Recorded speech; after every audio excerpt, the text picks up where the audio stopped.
I'm super Bhattacharya Sutra Sat His Divine Grace A.C. Bhaktivedanta Swami Srila Prabhupada Ki His Convent Srila Prabhupada Ki Ananta Koti Vaishnava Ki Namacharya Srila Haridas Thakur Ki Prem Se Kaho Shri Krishna Chaitanya Prabhu Nityananda Shri Advaita Gadadhar Shri Vatsali Gaur Bhaktivinoda Ki Shri Radha Krishna Gopi Gopinath Shamakun Radhakun Giri Govardhan Ki Shri Vrindavan Dham Ki Shri Mayapur Dham Ki Ganga Mai Ki Yamuna Mai Ki Bhakti Devi Ki Tulsi Devi Ki Shri Hari Nam Sankirtan Ki Gangtaraj Shri Ma Bhagavatam Ki Salveda Bhakta Vrinda Ki Nita Gaur Purnami All glories to Simul devotees All glories to Simul devotees All glories to Simul devotees All glories to Shri Guru and Varga Glories to Srila Prabhupada.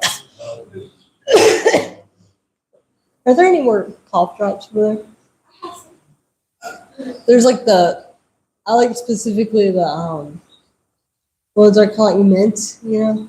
I have a cola. These are Halls.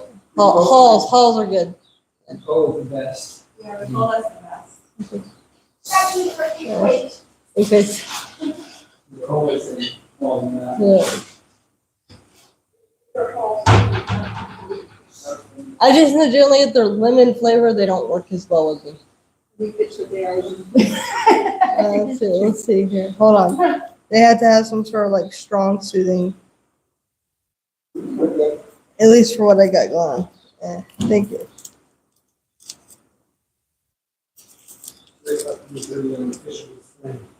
Oh yeah, those are good. Yeah.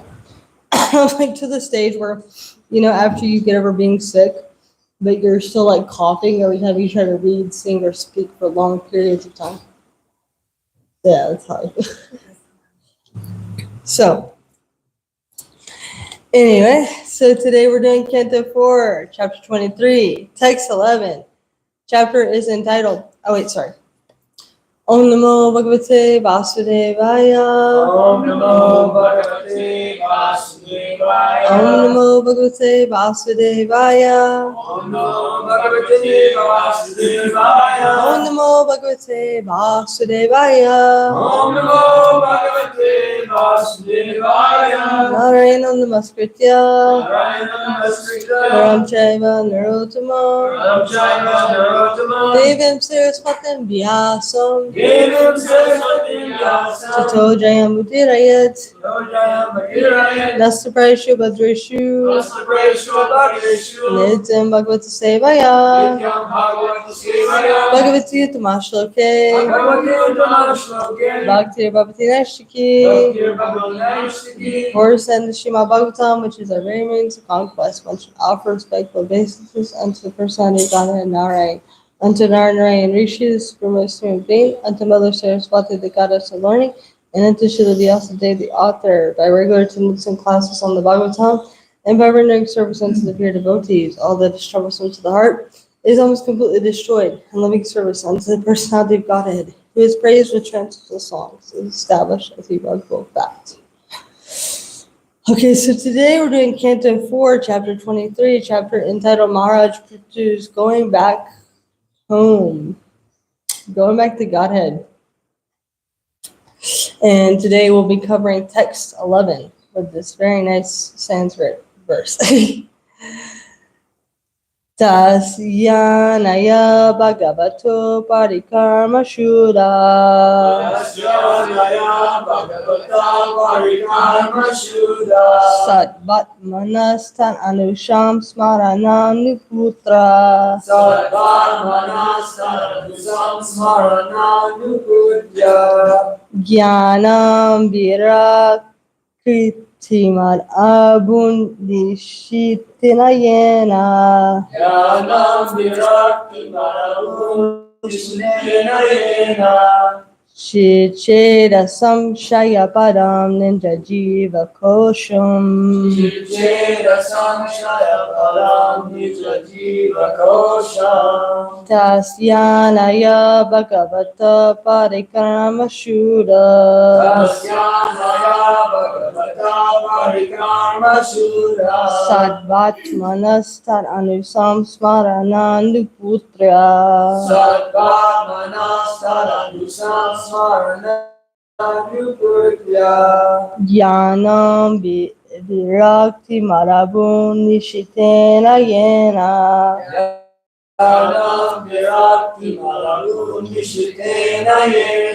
Shichera samshaya padam nijajiva kosham.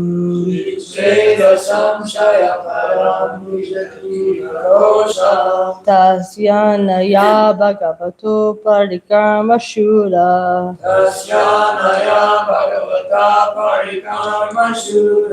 Shatvatmanasthana smarananubrutya.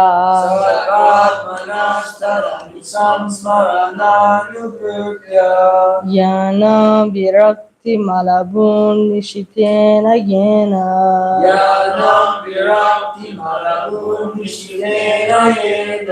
Chechera samshaya param nijajiva kosham.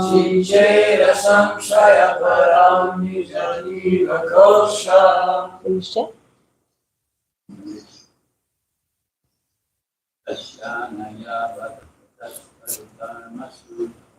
Tasyanaya Bhagavata Parikrama Shura.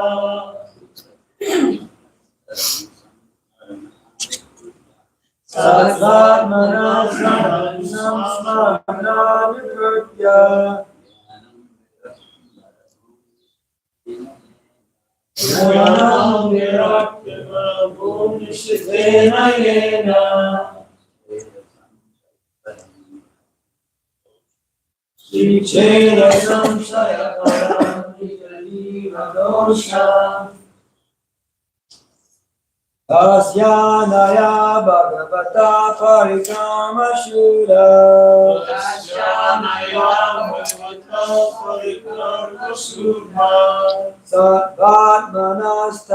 samsmarananu purtya.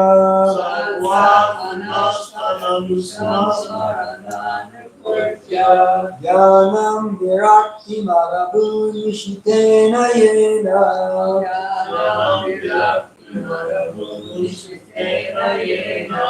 Chittera samshaya param nijajiva kosham.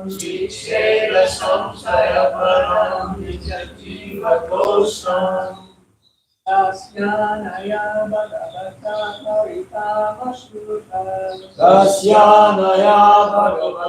Parikrama Shura.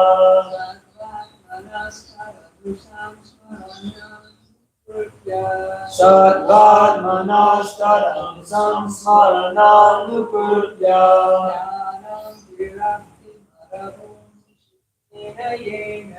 Jnanam virakti marabun nishitena yena.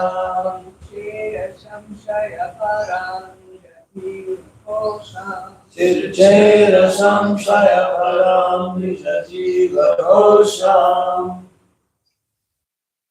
All right. Good job, guys. You're better than me.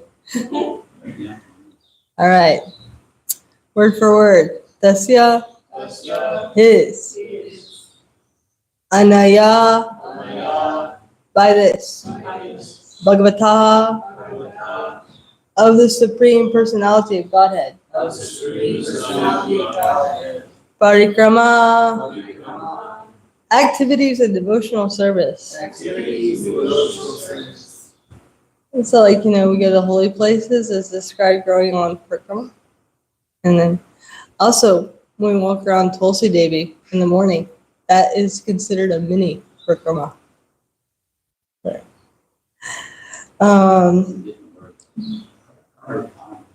Parikrama is a different word. Oh. Okay.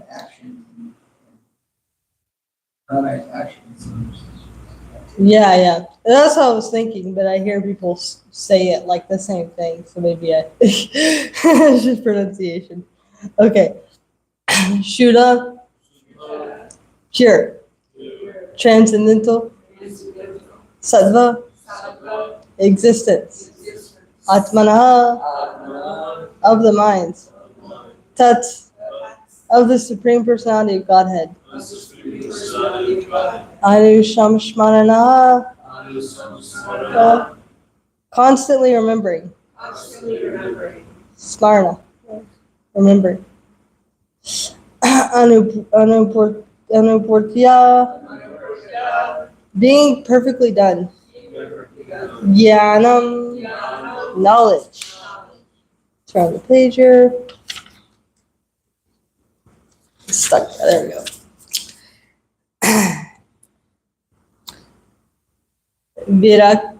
Virakti, non-attachment, but possessing.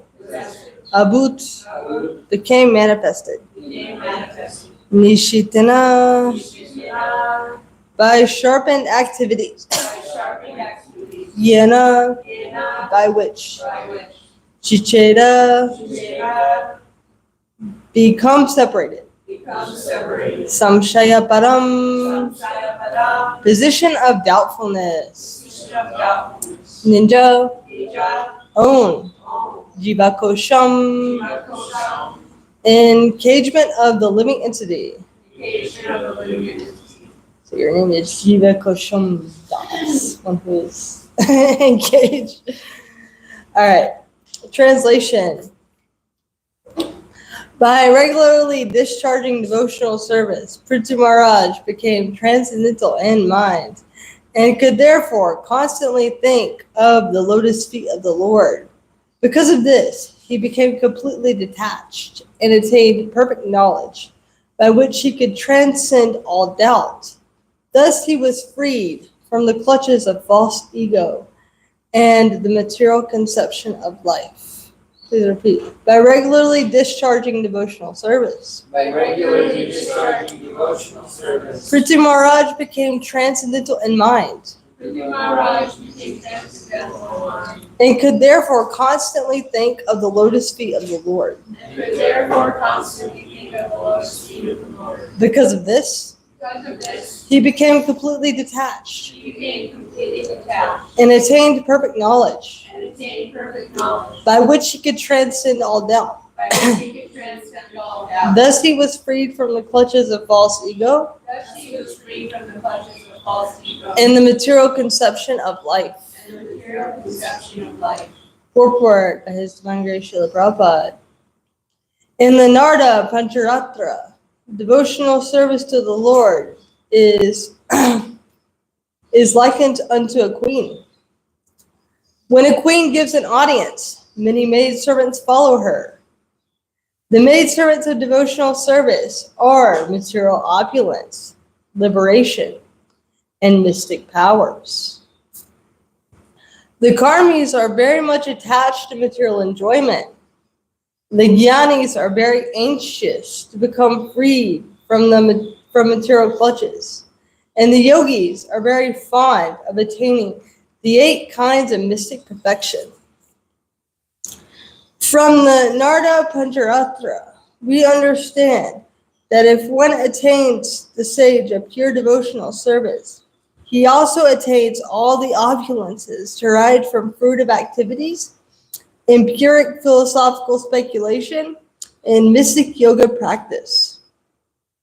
Shri Bilvamangala Thakur therefore prayed in his Krishna Karnamrita, "My dear Lord, if I have unflinching devotional service, if I have unflinching devotion to you, you become manifest before me personally. And the results of fruitive activity, empiric philosophical speculation, namely religion, economic development, sense gratification, and liberation, become like personal attendants and remain standing before me as if awaiting my order." The idea here is that the Gyanis, by culture of Brahma Vidya, spiritual knowledge, struggle very hard to get out of the clutches of material nature. But a devotee, by dint of his advancement in devotional service, automatically becomes detached from his material body. When the devotee's spiritual body begins to manifest, he actually enters into the activities into his activities and transcends life. At present, we have contacted a material body, material mind, and material intelligence. But when we become free from these material conditions, our spiritual body, spiritual mind, and spiritual intelligence become manifest. In that transcendental state, a devotee attains all the benefits of karma, jnana, and yoga. Although he never engages in fruitive activities or in pure speculation to attain mystic powers, automatically mystic powers appear in his service. A devotee does not want any kind of material opulence, but such opulence appears before him automatically. He does not endeavor to have it. Because of his devotional service, he automatically becomes Brahma Bhuta, as stated before. This is confirmed in Bhagavad Gita 14:26. Mam chayo vicharena bhakti yogena sevate saiguram samati tyaitan Brahma Bhuyaya kalpate. One who is engaged in full devotional service, unfailing in all circumstances, at once transcends the modes of material nature, and thus comes to the level of Brahman. Because of his regular discharge of devotional service, a devotee attains the transcendental stage of life. Since his mind is transcendentally situated, he cannot think of anything but the lotus feet of the Lord. This is the meaning of the word samsmarana anuputya. By constantly thinking of the lotus feet of the Lord, the devotee immediately becomes situated in Shuddha Sattva. Shuddha Sattva refers to that platform which is above the modes of material nature, including the mode of goodness. In the material world, the mode of goodness is considered to be representative of the highest perfection. But one has to transcend this mode and come to the stage of Shuddha Sattva, or pure goodness, where the three qualities of material nature cannot act. Srila Vishwanath Chakravarti Thakur gives the following example. If one has strong digestive power, after eating, he automatically lights a fire within his stomach to digest everything and does not need to take medicine to aid his digestion. Similarly, the fire of devotional service is so strong that a devotee does not need to act separately to attain perfect knowledge or detachment from material attractions.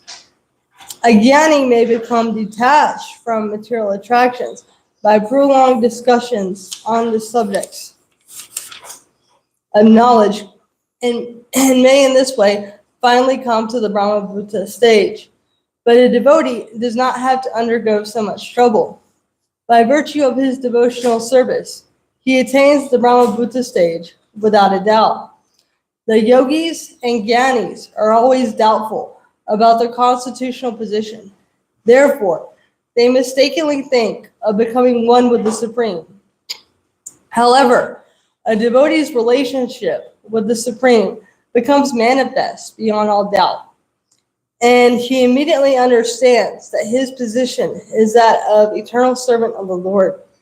Jnanis and yogis without devotion may think themselves liberated, but actually their intelligence is not as pure as that of a devotee.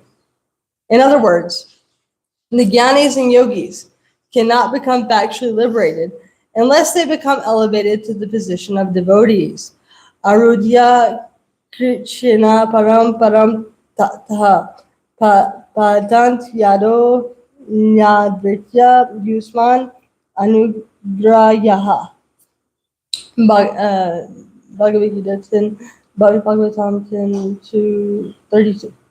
The jnanis and yogis may rise to the highest position, Brahman realization, but because of their lack of devotion unto the lotus feet of the Lord, they again fall down into material nature. Therefore, jnana and yoga should not be accepted as the real processes for liberation. By discharging devotional service, Maharaj Prithu automatically transcended all these positions. Since Maharaj Prithu was a Shaktivesh incarnation of the Supreme Lord, he did not have to act in any way to attain liberation. He came from the Vaikuntha world, or spiritual sky, in order to execute the will of the Lord on earth. Consequently, he was to return home back to Godhead without having to execute jnana, yoga, or karma. Although Prithvi Maharaj was eternally a pure devotee of the Lord, he nevertheless adopted the process of devotional service in order to teach the people in general the proper process for executing the duties of life and ultimately returning home back to Godhead. Jai. Om Gana Sri Ram Dashagana Jana Shalakaya Chakshara Vantamina Das Mashi Guru Vedamaha Shri Chaitanya Maro Vishtam Stapitam Yana Bhuta Swayam Rapakiramayam Dilati Swapadantam Vandeham Shri Guru Shita Parikamalam Shri Guru and Vaishnavam Shah Shri Ruparam Sagaritam Sahagana Raganatham Hitam Tam Sujivam Sadvitam Sadvitam Prijana Sahitam Krishna Chaitanya Devam Shri Radha Krishna Padam Sahagana Shri Vishakam Vitam Shah Hey Krishna Karuna Sindhu Dina Bandhu Jagapate Gope Shakapakata Radhikanta Namustate Tapte Kanchana Gorangi Radhe Vrindavaneshwari Varshabhanu State Devi Pranamami Harikri Pancha Kalpatru Shakri Basindhu Deva Chakati Suna Bhavne Vyo Vaishabevi Namaha Shri Krishna Chaitanya Prabhu Nityananda Shri Advaita Gadadhara Shiva Sari Gaura Bhaktamina Hare Krishna Krishna Krishna Hare Hare Hare Rama Rama Rama Hare Hare. All right.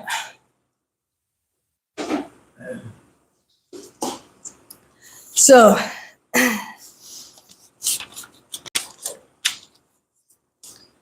Srila Prabhupada gives us a very long purport here.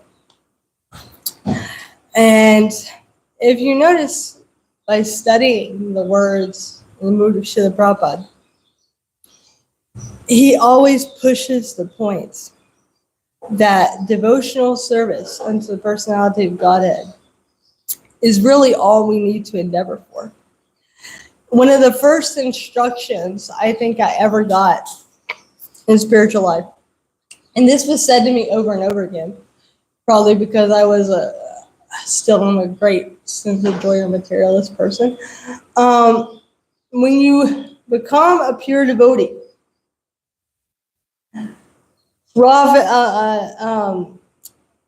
material opulence, liberation, mystic powers from all the different yoga processes, then bow before you and say, how can I serve you? And then they even included, which probably doesn't include here, but it's included elsewhere, that up until the stage of pure devotional service, we get tested by Maya, Mahamaya. But then when we reach that stage, then Maya folds her hands. How can I serve you? Secretly, Mahamaya, she is rooting for us. And she wants us to be devotees of Krishna. But she's protective of Krishna, and her job is to keep what's referred to as the riffraff out of the spiritual world. People that have, their own personal motivations that just want to exploit Krishna. If you have a very good friend, or, even in societies where people had close families, they would be looking out for each other. So that if somebody came along and wanted to have a relationship with you, maybe it was a friendship or romantic relationship, whatever, they would be looking out for you. I'm not sure if, this person is good for you or not. This is a material mundane example, but in the same way, Maya, her job is to test the living entities to see if they have any other motivation but to serve Krishna.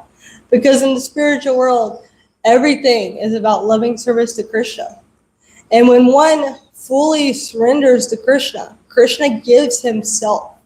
That's the sweetest thing. The Supreme Personality of Godhead himself, the source of everything, it will give himself to the pure devotee. You see this in Bhagavad Gita, how he gives himself to Arjuna. So Krishna doesn't want to be cheated, just like we don't want to be cheated. So therefore, in the material world, on our path to pure devotional service, our different attachments will be brought up that we need to be purified from. And, Maya will show us this. Maya will show us our weakest points, things we need to work on, our attachments, our anger, lust, anger, greed. Describe the 3 gates to hell. These will come up in different ways.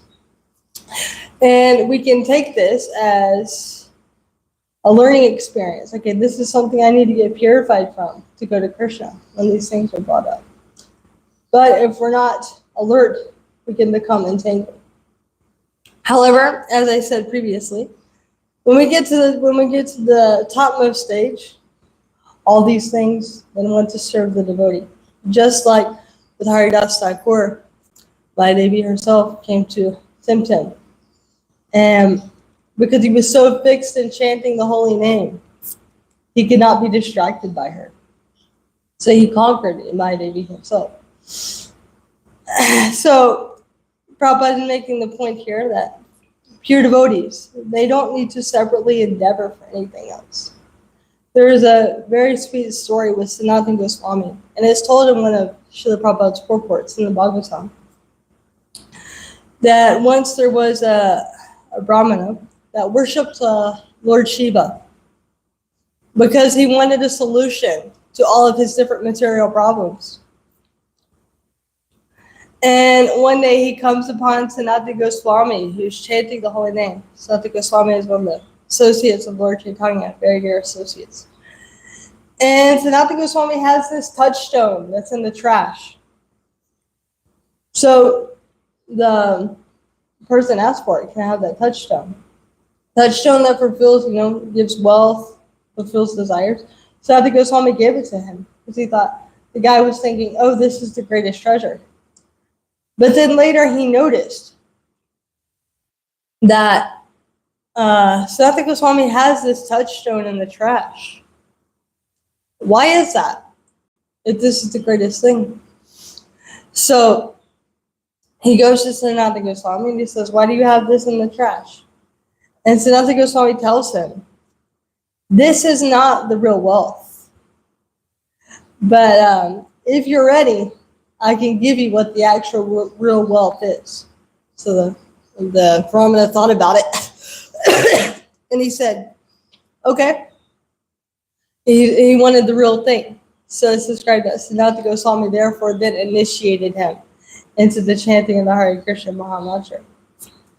So the thing is, when we endeavor for things separately, without the desire to please Krishna, we can become entangled.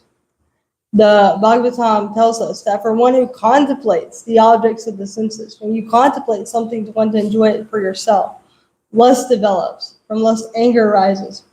Attachment develops. From attachment, lust develops. From lust, anger arises. From anger, bewilderment and memory delusion, and then one falls down. So the Bhagavatam tells a very nice story in the 9th canto, which I'll read a little bit to you. Oh wow, my battery is kind of low. Anyway, hopefully we'll hold up. It's the very beginning of the story of Parshuram. And in the 9th canto, you're getting up to the pastimes of Krishna, but in the 9th canto, it starts to talk about how when the royal dynasties become corrupt. Right now, we're reading about Maharaj Prithu, who's a very pious king, a very proper king. What happens when the leaders of society become corrupt? So, Maharaj Shukadeva Goswami is explaining this to Maharaj Prithu. And he says, when the royal dynasty, being excessively proud because of the material modes of passion and ignorance, become irreligious and cease to care for the laws enacted by the Brahmanas, Parshuram killed them. Although their offense was not very severe, he killed them to lessen the burden of the world. King Pariksha inquired from Shukadeva Goswami, what is the offense that the Kshatriyas, who could not control their senses, committed before Lord Parshuram? And then Shukadeva Goswami explains to him, O best of the Kshatriyas, Kartavirya Arjuna, the king of the Hahayas, received 1,000 arms by worshipping Dattatreya, the plenary expansion of the Supreme Personality of Godhead Narayan. He also became undefeatable by enemies and received unobstructed sensory power, beauty, influence, strength, fame, and the mystic power by which to achieve all perfections of yoga, such as Amniva and Lagrima. Thus, having become fully opulent, he roamed all over the universe without opposition, just like the wind. Once while enjoying in the water of the river Narmada, the puffed up Kartavir Arjuna, surrounded by beautiful women and garlanded with the garland of victory, stopped the flow of water with his arms. So he's trying to show off in front of all these ladies with his power. Because Kartavir Arjuna made the water flow in the opposite direction, the camp of Ravana, which was set up on the bank of the Narmada near the city of Mahishmati, was inundated. This was unbearable to the 10-headed Ravana, who considered himself a great hero and could not tolerate Kartavir Arjuna's power. When Ravana attempted to assault Kartavir Arjuna in the presence of women and thus offended him, because nobody likes to be offended in front of ladies when you're trying to show off, Kartavir Arjuna easily arrested Ravana and put him in the custody of the city of Mahishmati, just as one captures a monkey and then released him neglectfully. Once while Kartavir Arjuna was wandering unengaged in the solitary forest and hunting, he approached the residence of Jamadagni. The sage Jamadagni was engaged in the great austerities in the forest, and he received the king well, along with the king's soldiers, ministers, and carriers. He supplied all the necessities to worship these guests, for he possessed a Kamadhenu cow that was able to supply everything. Kartavir Arjuna thought that Jamadagni was more powerful and wealthy than himself because of possessing a jewel in the form of the Kamadhenu. Therefore, he and his own men, the Hahayas, were not very much appreciative of Jamadagni's reception. So the king, he's already gotten all this opulence, all this power, but yet he sees that this Brahmana has this Kamadhenu cow that can give everything, and then he wants to possess it. So this is the thing. Once one gets opulence without the desire to please Krishna with that opulence, it entangles one. Because then once one wants more and more, envy comes. One never has enough. So we'll see what happens here. Being puffed up by material power, Kartavir Arjuna encouraged his men to steal Jamadagni's Kamadhenu. Thus the men forcefully took away the crying Kamadhenu along with her calf to Mahishmati, Kartavir Arjuna's capital. Thereafter, Kartavir Arjuna, having left with the Kamadhenu, Parashurama, returned to the ashram. When Parashurama, the youngest son of Jamadagni, heard about Kartavir Arjuna's nefarious deed, he became angry as a trampled snake. Taking up his fierce chopper, his shield, his bow, and his quiver of arrows, Lord Parashurama, exceedingly angry, chased Kartavir Arjuna, just as a lion chases an elephant. As King Kartavir Arjuna entered his capital, Mahishmatipuri, he saw Lord Parashuram, the best of the Bhrigu dynasty, coming after him. Holding a chopper, shield, bow, and arrows, Lord Parashuram was covered with a black deerskin, and his matted locks of hair appeared like the sunrise. Upon seeing Parashuram, Kartavir Arjuna immediately feared him and sent many elephants, chariots, horses, infantry, soldiers, equipped with clubs, swords, arrows, rishitis, sataginis, satis, and many similar weapons to fight against him. Kartavir Arjuna sent 17 full asohinis of soldiers to check Parashuram, but Parashuram alone killed all of them. So, and the thing is that Kartavir Arjuna, even though he had gotten all this opulence, he was trying to enjoy it for himself, trying to show off with these ladies. And then he came across this Brahmana, and the Brahmana had a Kamadhenu cow who he was using to serve this king. And then the king wanted to possess it. So you can see here how the Kshatriya dynasty started to become corrupt. It's totally different, like from what we hear in Krishna book, the very popular story of King Nidra. And how he gave away cows to the Brahmanas. But when one actually slipped back into his herd of cows, he got in trouble for offending a Brahmana for accidentally taking that cow back. So now we see the difference here in how degraded things have become with this story. That the Kartaviriya Arjuna, he intentionally tried to take a cow from a Brahmana. So the point of this story is that opulence may be attained from one's activities, but if the desire to please Krishna with that opulence is not there, it leads to one's destruction. As we see with Kartaviriya Arjuna, he eventually got killed. And it's with the devotee doesn't desire this opulence. And so the devotee desires just to please Krishna. So whatever opulence may come from their desire to please Krishna, they take this and they use it in Krishna's service, and therefore Krishna arranges things in such a way that they're not entangled. We see this in the example with Prahlad Maharaj. When his father Hiranyakashipu was killed, Lord Nrsimhadev says, ask me for a benediction, ask me for anything, I will give it to you. Because the Lord very freely, he wants to give devotion, he wants to give benedictions to his pure devotee. And Prahlad Maharaj says, I don't want our relationship to be any sort of business deal where, I'm asking you for this and you give me that. I just want to love you. I just want to serve you. So then what happens in this story, it's kind of funny. Lord Nrsimhadev then orders Prahlad Maharaj, no, you have to stay here. You have to rule the kingdom and you have to enjoy the kingdom.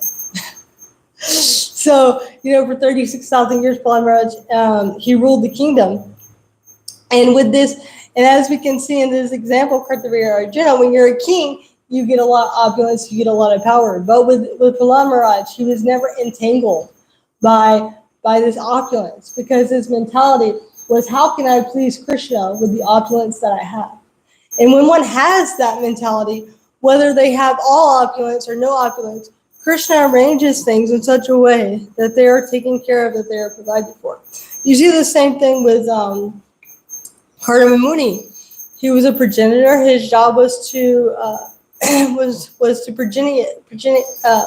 populate the universe, and so he did devotional service to the Supreme Personality of Godhead for many thousands of years, and he got a wife to help him in this service. And they're living in this big 7-story flying mansion, more opulence than one could ever get in Kali Yuga. But as Srimad says many times in this story, that Kardama Muni, he had all these things, but he wasn't attached to enjoying them for himself. So the beautiful thing about devotional service is that when one develops attachment to Krishna, then they develop detachment for enjoying anything material for themselves. And they even develop further detachment from their body. But if one doesn't have that mindset, one can fall down. Even if one attains a very high position. Like we see in the example with Daksha, who also had a very high position. And he had a lot of opulence. But when he was doing this yajna, he thought he was so great. And he offended Lord Shiva.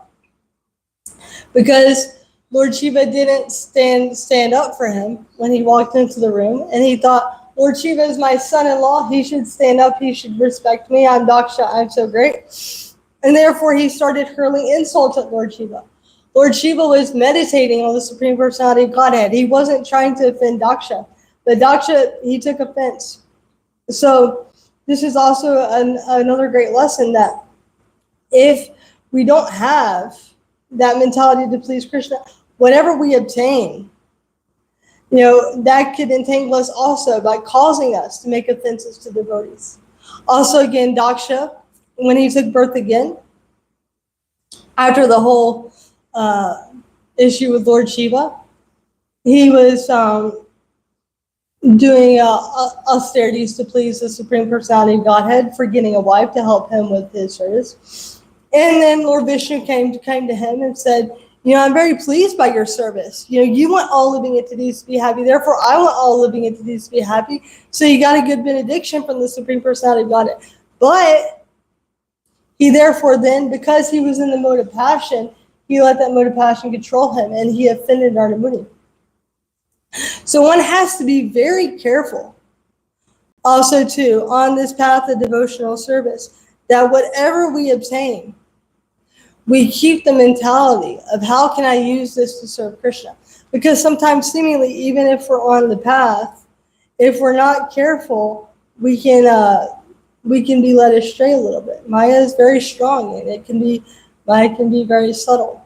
So we always have to be careful and keep ourselves in good association.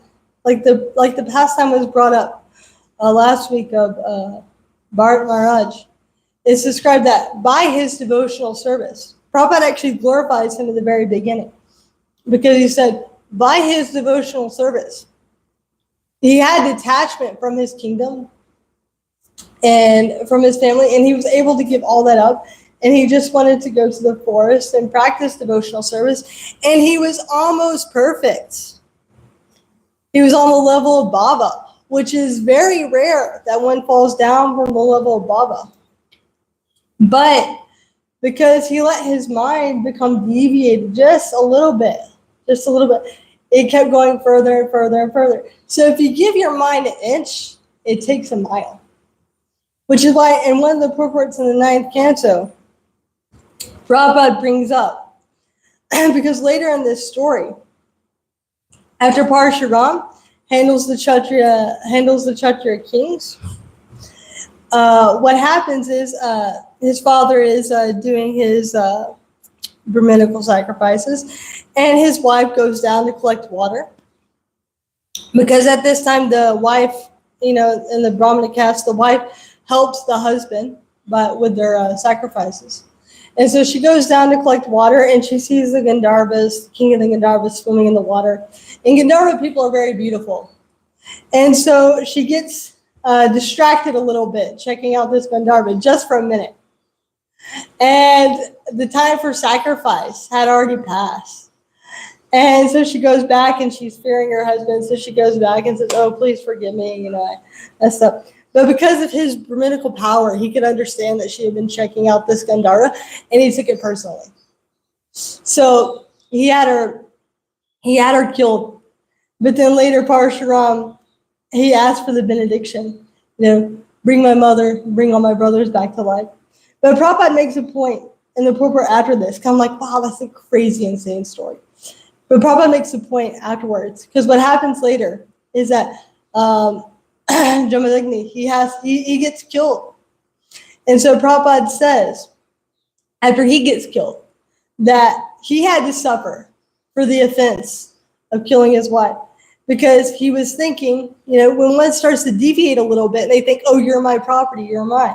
We can be on the path of devotional service, but a little bit of deviation can be trouble for us. So Prabhupada says, whether one is Jamadagni, Parshuram, or whoever, they have to be very careful with their activities. So devotional service is like razor's edge. We always have to be very careful. But for one who stays fixed up with this mentality, how can I please Krishna? How can I serve Krishna? They're protected. They're protected in all circumstance. And we see so many examples of this throughout Shastra. And just like Kirtaneshwar, he brought up the very nice story of Sudama Brahmana in his class. And how Sudama Brahmana, he was a great devotee of Krishna, and he went to see Krishna. He was very, very poor. And his wife asked him to go see Krishna, not necessarily because they were wanting material opulence, but because she was concerned for her husband. So he goes and he sees Krishna, but he doesn't ask Krishna for anything. But yet, Krishna ends up giving him all this opulence. And of course, the pastime is brought up that he was a little pumped up with his renunciation.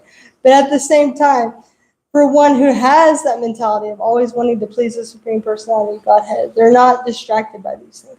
So also the same thing can be true with the Gyanis, those wanting to become free from the material clutches, doing Jnana yoga, or doing any type of yoga. If you're doing this without the desire to please Krishna, then one can fall down. One has to stay constantly fixed up in this path, just like we see with the example of Vishwamrita. He went to the forest, he's doing great austerities, he becomes distracted by Minka. And that distraction ends up leaving him having a daughter and gets him in kind of a little bit of trouble. We see also with Sabara Muni, he's meditating underwater and he gets distracted by some fish. But they're doing so many great austerities, and these austerities are so difficult to do. But for the devotee, they don't have to worry about these things, because detachment from the body automatically comes from attachment to Krishna. And in fact, sometimes I've noticed even in my own life, when I'm wanting to do a service, I find that the body can be very limiting. And just that alone makes you want to be detached from it. You're like, okay, I want to be in my original position so I can serve Krishna fully. The body's limiting me, especially like when you're engaged in service in like a festival or something, and you get this really like surcharge of spiritual energy, and then you lament that you have to go to sleep. You're like, no, I want to keep staying in the kirtan. I want to keep serving. I've had this experience at 24-hour kirtans too. It gets to be like 10, 11 o'clock, and you start to kind of nod off and fall asleep, and you're like, screw this body, man. I want to stay in this kirtan, enjoying this kirtan. I think one time I made it to like 2, 3 o'clock in the morning, and I just clonked out. And then all of a sudden I woke up and I heard samsara da ba ba. And I'm like, why did I fall asleep for 2 hours? So when you're fully engaged in devotional service, it's just an example of how even when you're not on the highest level, you can start to feel this like detachment from the material body because you're wanting to serve Krishna and you're experiencing so much happiness in Krishna consciousness that you have these moments where you can't wait until you revive your eternal spiritual body so that you can serve Krishna without interruption. You get these desires sometimes. So it's an example, even though, I don't stay on this platform because I'm not on the pure devotional platform. But it's an example of how even when you're on the beginner stages, like someone like me, how if you're really trying to sincerely serve Krishna, you can have these moments where you experience complete detachment from your material body. Some devotees have even had, out-of-body experiences engaging in devotional service. So it shows that these things automatically come. You don't have to sit in the forest and do all this pranayam and meditate for thousands of years. Just take up to this process of trying to serve Krishna. And like Krishna says in Bhagavad Gita, to those who are constantly devoted and serving me with love, I give them the understanding by which they can come to me. What's that verse? Tesham satatam tanam? Yes. So Krishna gives one the understanding. Whatever you need for your devotional service, it automatically comes.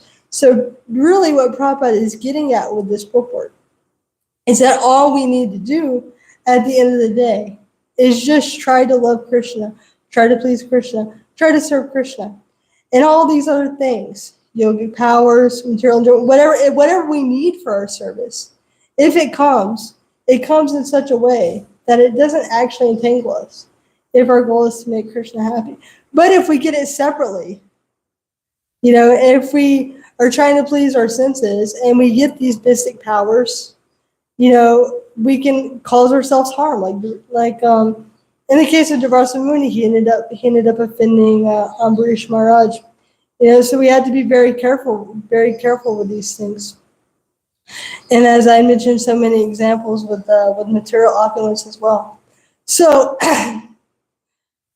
there's one verse in the Bhagavatam which I was meditating on yesterday. So what should we do? What's our path? How do we stay fixed up in trying to please Krishna? So there's this very sweet verse here. In the second canto, many of you read the second canto. The second canto is very sweet, right? So many amazing verses in the second canto. Prabhupada says here, this is Shukadeva Swami just appeared on the scene. And this is one of the first things he says to Maharaj Parikshit. O king, constant chanting of the holy name of the Lord after the ways of the great authorities is the doubtless and fearless way of success for all, including those who are free from all material desires, those who are desirous of all material enjoyment, and those who are satisfied by dint of transcendental knowledge. So whatever one is desiring, you take to this chanting of the holy name. This chanting of the holy name purifies you. And then your desires, they start to change. And you just want to get to know Krishna. You just want to please Krishna. But even if you had some material desire previously, Krishna can take care of that in such a way that it doesn't entangle you, just like what happened with Dhruva Maharaj. So Prabhupada also makes similar points in this purport that he made in this purport here, how a devotee doesn't have to endeavor for any of these other processes separately. But he says, and he makes the point, that we have to chant this holy name of the Lord after the ways of great authorities. So the way of chanting after the ways of great authorities is to avoid offense. So we have to, and it goes and talks about the 10 offenses of chanting the holy name. So we have to make an endeavor to avoid these 10 offenses. But this hearing from great authorities and following in the footsteps of great authorities, this is what also saves us. Doing devotional service after hearing from them. I was reading yesterday, and I'll conclude with this, pastime in the Chaitanya Charitamrita, when Lord Chaitanya goes to Vrindavan. People are saying, oh, Krishna has come to Vrindavan again. So they went down to this ghat, and they're saying, oh, Krishna is there, and he's dancing on the hoods of the Kaliya serpents. And they're saying, Krishna's here in Vrindavan, he's over there.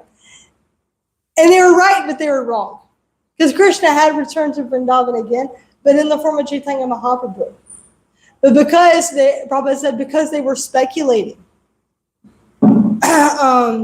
they took Lord Chaitanya to be an ordinary human being, and therefore they thought they were seeing Krishna on the ghat, dancing on the hoods of the Kaliya serpent. But really what they were seeing was that there was a boatman there, and they were mistaking the boatman for Krishna, the boat for the Kaliya serpent, and the light that the boatman was using to catch fish as the jewels on the hood of the Kaliya serpent.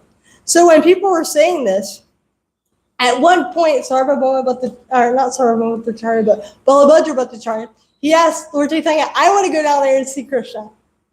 And Lord Chaitanya slapped him and said, do you think Krishna will appear in Kali Yuga in this age? And then Prabhupada goes on to the purport and it explains how Lord Krishna comes in the age of Kali Yuga as a devotee in disguise. So this is an example of how we have to hear from actual authorities, how we have to hear from Shastra and follow that. Otherwise, our mind can be misled, even in the practice of devotional service. And we see this in an example. Of course, Ballabhadra Bhattacharya is a pure devotee, but this is given as an example that even if one is a great soul, they have to be very careful that they're also following the footsteps of authorities and hearing from great authorities. But because Ballabhadra Bhattacharya was a very sincere devotee of Lord Chaitanya, and he was with Lord Chaitanya was able to easily correct him. So in our chanting of the holy name, taking up chanting of the holy name, that is our path. And therefore, we should do this following in the footsteps of Srila Prabhupada, doing what Srila Prabhupada says, avoiding these 10 offenses, which are blaspheming the devotees who have dedicated their lives to propagating the holy name of the Lord, to consider the demigods like Lord Shiva Brahma to be equal or independent of the name of Lord Vishnu, to disobey the orders of the spiritual master, to blaspheme Vedic literatures or literatures in pursuance of the Vedic version, to consider the glories of chanting Hare Krishna to be imagination, to give some mundane interpretation on the holy name of the Lord, to commit sinful activities on the street of chanting the holy name of the Lord, to consider the chanting of Hare Krishna to be one of the auspicious ritualistic activities, offering the basis for activities karmakanda, to instruct the faithless person about the glories of the holy name, and to not have complete faith in chanting the holy name, even after understanding so many instructions on this matter, and also to be inattentive while chanting the holy name. So for one who endeavors to avoid these 10 offenses, Krishna helps them. And also it's an important lesson to us that we just have to be very, very careful in our practice of devotional service, that we don't become deviated. And if that is there, then as Prabhupada is mentioning here, material opulence, liberation, and mystic powers, they all come along with the process of becoming a pure devotee, even though the pure devotee doesn't endeavor for them. All right. questions, comments? It's kind of a long purport, so there's not that much time today. Sorry about that. Yes, Prabhu. Are you talking about in this class?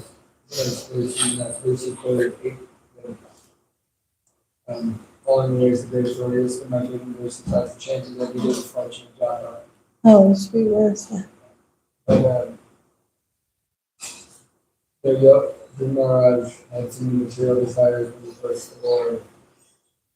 And then he was purified by being touched by the Lord's conch after 20 devotions for 6 months. And it was described during his prayers, which I really don't know, that he was, in a way, the Lord was punishing him actually by giving him everything he wanted.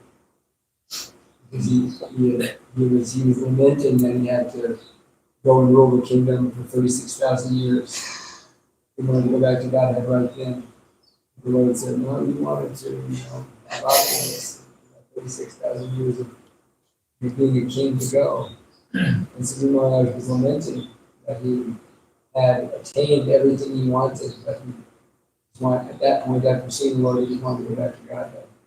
Yeah, it was like broken glass, right? I just thought, I never read it in that way, that the Lord was kind of punishing him a little bit. His word, Maharaj says, this is what I deserve. I have to rule now for 36,000 years. Yeah. Yeah, be careful what you wish for. I guess a colleague example I heard of that was this. I had one friend who told me in college, she had this guy friend who she always kind of liked this more than a friend, but then she became a devotee and she got married, and of course that relationship didn't work out, but she was very happy in Krishna consciousness, and she kind of became detached from all these things. But she had some idea in the back of her head, what would have happened if I would have gotten with that guy in college? So, kid you not, she said one day the guy sent her an email. It was hey, and was trying told her, I really like you and whatnot. I always liked you. And then when she started talking to him, he was kind of after her. But then when she started talking to him, she realized, oh my gosh, this totally she's I don't want this. This is a punishment. This is a distraction from my Krishna consciousness. So she realized that the material thing that she thought she wanted, when she became Krishna conscious, she no longer wanted it, and saw kind of how it wasn't good for her. But yet sometimes when we want something, and we go to Krishna for that thing, Krishna's oh, no, you came to me for this. I gotta give it to you. So, but usually by then we don't want it. So,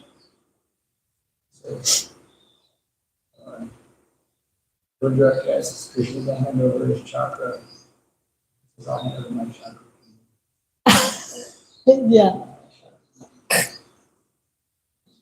Great, yeah. All right, guys. Well, let's go eat breakfast so we don't miss it. All right, go through Srimad Bhagavatam ki jai.